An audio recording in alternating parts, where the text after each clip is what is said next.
Hello बच्चों, मैं दीक्षा श्रीवास्तव। आज मैं आप लोगों को क्लास 12 के चैप्टर 5 की एक्सरसाइज 5.8 का क्वेश्चन नंबर 6 पढ़ाऊंगी। क्वेश्चन नंबर 6 है examine the applicability of mean value theorem for all three function given in the above exercise 2।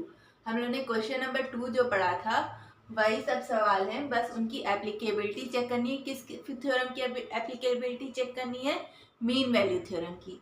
ठीक है, तो हमें मीन वैल्यू थ्योरम की एप्लीकेबिलिटी चेक करनी है। तो हमें फंक्शन दिया हुआ है greatest integer of X for X belongs to 5 to 9। तो मीन वैल्यू थ्योरम क्या होता है? मीन वैल्यू थ्योरम होता है कि एफ जो हमारा फंक्शन होगा वो क्या होना चाहिए? कंटिन्यूअस होना चाहिए in close interval A to B, differentiable होना चाहिए in open interval A to B. अगर तब हम जब ये दो कंडीशन सेटिस्फाई होगी तब हमारा मीन वैल्यू थ्योरम क्या हो जाएगा? एप्लीकेबल हो जाएगा। और इसके बाद होता है there exist some C belongs to open interval A to B such that F dash C is equal to F B minus F A upon B minus A. लेकिन हमें यहाँ पे एप्लीकेबिलिटी चेक करनी है, तो ये चेक करने की जरूरत नहीं है। एप्लीकेबिलिटी के लिए सिर्फ वो दोनों कंडीशन हमें चेक करनी है कि एफ हमारा कंटिन्यूस होना चाहिए on close interval A to B and differentiable होना चाहिए। ठीक है, तो ये कंडीशन हमें चेक करनी है। तो चेक करते हैं। पहला क्या है? एफ हमारा जो है कंटिन्यूअस होना चाहिए। तो अगर आप लोग क्वेश्चन नंबर 2 देखेंगे, प्लेलिस्ट में है क्वेश्चन नंबर 2, एक्सरसाइज 5.8 का क्वेश्चन नंबर 2 प्लेलिस्ट बनी हुई है, उसमें है। ठीक है, उसमें आप लोग देखेंगे तो उसमें हमने बताया था कि जो ये ग्रेटेस्ट इंटीजर फंक्शन होता है ये इंटीजर पॉइंट पे क्या होता है? डिसकंटिन्यूअस होता है। इसका ग्राफ कुछ ऐसे आता है, एक मिनट,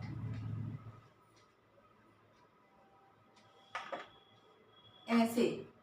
ठीक है, इसका ग्राफ कुछ ऐसे आता है। तो ये क्या होता है? इंटीजर पॉइंट पे क्या होता है?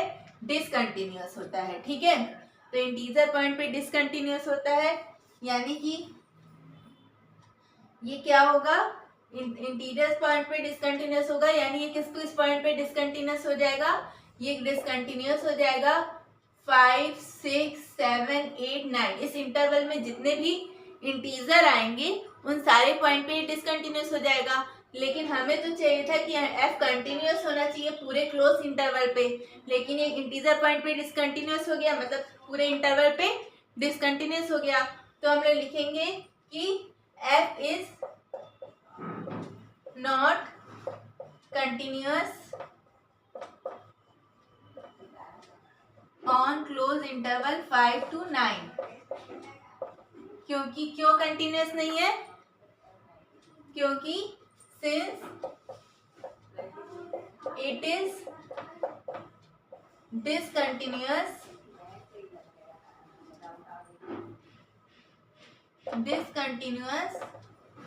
On integral point. ये क्या है? जितने भी हमारे इंटीग्रल पॉइंट्स आएंगे यानी इंटीजर नंबर आएंगे उन सारे पॉइंट्स पे ये क्या होगा? डिसकंटिन्यूअस होगा। ठीक है, इसलिए ये फंक्शन क्या है हमारा? डिसकंटिन्यूअस है। ठीक है, ये कंटिन्यूअस नहीं है। अब हमें चेक करना है एफ की डिफरेंशिएबिलिटी चेक करनी है। तो एफ डिफरेंशिएबल भी नहीं होगा। क्यों नहीं होगा?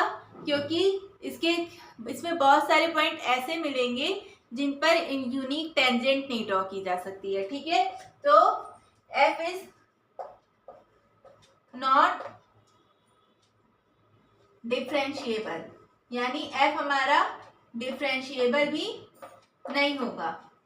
क्योंकि ये इंटीग्रल पॉइंट पे क्या है? डिसकंटिन्यूअस है, तो ये डिफरेंशिएबल भी नहीं होगा। ठीक है, तो हमारा जब ये फंक्शन कंटिन्यूअस नहीं है, डिफरेंशिएबल भी नहीं है, तो ये मीन वैल्यू थ्योरम के लिए एप्लीकेबल होगा? नहीं, मीन वैल्यू थ्योरम के लिए एप्लीकेबल भी नहीं होगा। तो लिख देंगे hence this function is not applicable for mean value theorem. ठीक है, ये लिख देंगे। ठीक है, तो ये हो गया क्वेश्चन नंबर 1 हम लोगों का। क्वेश्चन नंबर 6 का 1 हो गया। ठीक है, अगर आप लोगों को मेरा वीडियो पसंद आता है तो प्लीज़ लाइक, शेयर, सब्सक्राइब और कमेंट कीजिए। Thank you.